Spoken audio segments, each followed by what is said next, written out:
Right, so Canyon have got a new bike out. It is the Ultimate CF EVO frame set, which they also offer as complete bikes. This is a lighter version of their previous top of the range Ultimate, which is the Ultimate CF. So let's have a look at it and see what they've been doing and see what they've been playing at. Right, so looking here then, the Ultimate CF EVO 10.0 Limited Edition, which in yen is 1.429 million.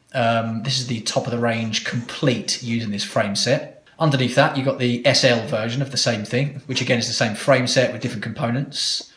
They offer a mechanical frame set and an electric frame set. First of all, let's have a look at the frame set. Let's have a look at the electric one.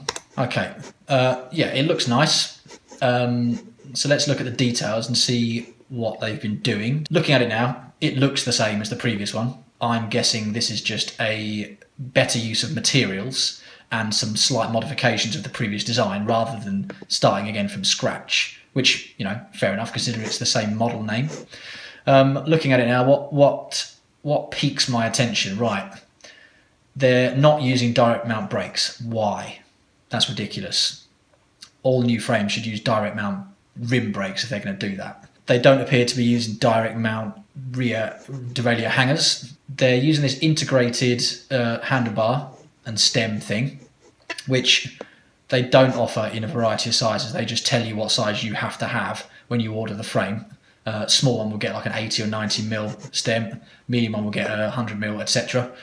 Which is, you know, stupid because the length of the stem massively is important and hugely affects the ride.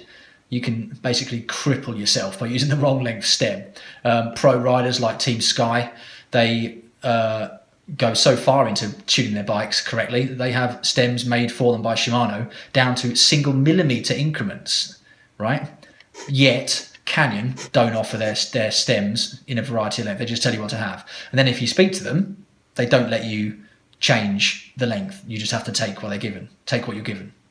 It's ridiculous. So there you go, let's rant one out of the way.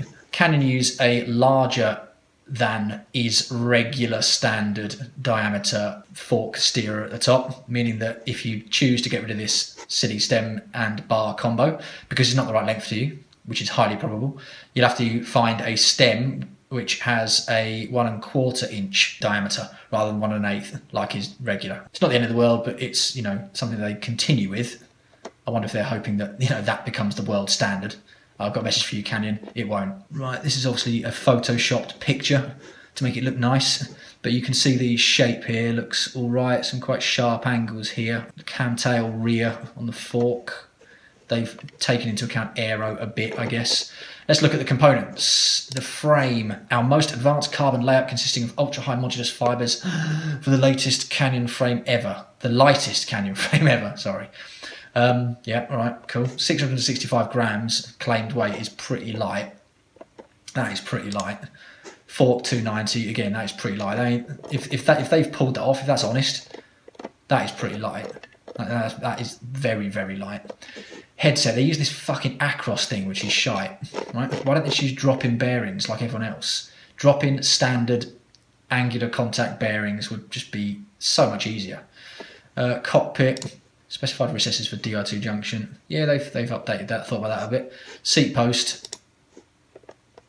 Yeah, that seems alright. The diameter, 27.2, it's alright. This leaf spring idea, I've seen a few brands doing that.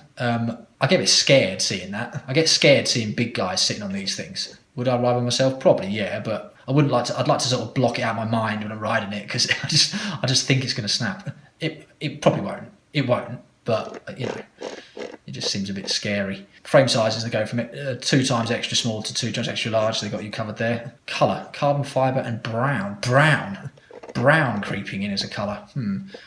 Let's zoom in. Yeah, I mean, this is a Photoshop picture, so we're never quite sure what it's going to look like in the flesh. It's just a standard frame, really, but it just looks a bit old, the technology they're using. Standard rear mech hanger, not direct mount rim brakes. It looks like a Cannondale Super 6 Evo from 2012, which I've got one of those, and they are absolutely fucking excellent, but it looks like they've flattened the top of the down tube and rounded off the bottom, giving that camtail thing again. I'm wondering if they've done that on the back of this seat tube as well. So that's the frame set then. Let's have a look at the complete builds they've got, because this is where it gets a bit more interesting / silly. Okay, let's have a look at the Ultimate CF EVO 10 Limited, which is their top of the line one. Let's have a look at the good points first. A power meter included as a complete bike. For a company like Canyon to do that, that's good. So they're realising that power meters are the way to go. All right, so that's good.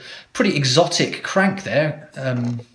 It's not your standard SRAM or Shimano affair, is it? That's a boutique carbon fibre crank. That's pretty interesting. E-tap, which I'm not a fan of, but some people like it. These wheels though, the spec of these wheels. Wheel set.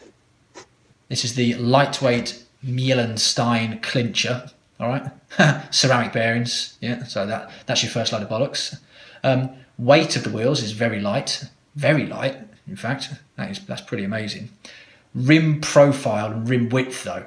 Profile's all right, 47, that's okay. The width, 20 mil width. 2017 bike, specking 20 mil rims. What the fuck? And then recommended tyre width, 19. Who runs a 19? Who can get a 19? Up to 27. 20 mil wide with maximum 27 mil width tyre on the rim. That's like mid-noughties level. They should be running. They should have 28 mil wide rims on there, right? From whichever wheel manufacturer can do that, and they should spec 25 or 28 mil tyres. That is ridiculous. THM Carboni clavicular. There you go. That's those cranks. That's pretty exotic. Chain rings 5236 with no option to change. Right. Okay, that's stupid. Yeah, full bike weight 5.8. I mean, that is fucking light. I reckon a lot of that weight's been knocked off of that wheel set. Right. So what they're doing is they're trying to get the weight right down as a selling point, but they're using an out-of-date wheel set with 20 mil wide rims. That is stupid. 28 cassette, that's all right. That's good. Yep. You'd be better off buying the frame set and building it up properly. Let's have a look at the next one then. EVO 10 SL, which is a bit cheaper. In fact, it's a third cheaper. No power meter. A nice little red accent there. Proper stem.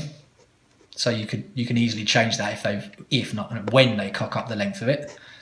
Brakes look like these some exotic brakes. Would have been better sticking Shimano brakes on there. Yeah, you've got these carbon brakes. Tune caddies there. What's the point? That'll save you like 1 gram. Okay, let's have a scroll down. Cassette 25. Fuck, a 25 cassette in 2017. That is so shit. And again, yeah, 25 cassette, and they are 20 mil wide rims. It's same wheels as the previous one. Maybe slightly different, but the same measurements as the previous one. 20 mil wide, maximum tyre 27. Fucking, that is stupid. Cranks are again those clavicular ones. There's no power meter though, so I don't know why they're using them. They could just stick some Shimano ones on there, some Dura Ace ones on there. Stem doesn't tell you what length they're offering. We'll have a look at that in a minute. Okay, so right, yeah, the geometry of this complete. So a small then, which is what I'd go for. Now bear in mind, I ride a small bike, an 120 mil stem, and I'm not exceptionally flexible. I think for anyone riding competitively or riding hard, that's about standard. So on a small, they're offering, doesn't even say. They don't give you any information about what stem length they're using. Bars, no information about what bars they're speccing. So they don't actually tell you the size of the components they're giving you when you buy it. Pedals, what are these pedals? They look like looks. Do they actually offer you pedals though? Pedals not included. Right, okay, well that's good. So you can get yourself some Dura Ace ones then. Alright, so Canyon have made a very lightweight frame, a very lightweight version of their previous top of the line frame, which is good, but they've missed out on speccing proper brake mounting system for 2017. They don't offer a direct mount version of the rear hanger, and the complete bike setups are using completely ridiculous wheels and stupid gearing and a stupid stem system. I've moaned about the stem and bar thing before. I contacted Canyon and they said, yeah, we don't change it. Feel free to disagree with this, fanboys, but they don't know what they're doing when it comes to speccing. Or they do know what they're doing, but the people they're aiming at are guys who don't actually ride the bikes hard and, you know, who don't actually require proper equipment because they're not riding properly on their bikes. They're just sort of cruising between cafes. Nothing wrong with that. Don't get me wrong, nothing wrong with that. But, you know, that's what they're aiming at. If I was going to spec this Ultimate CF EVO 10 limited edition dark install version, I would use the same frame, but I'd make them do put direct mounts on there.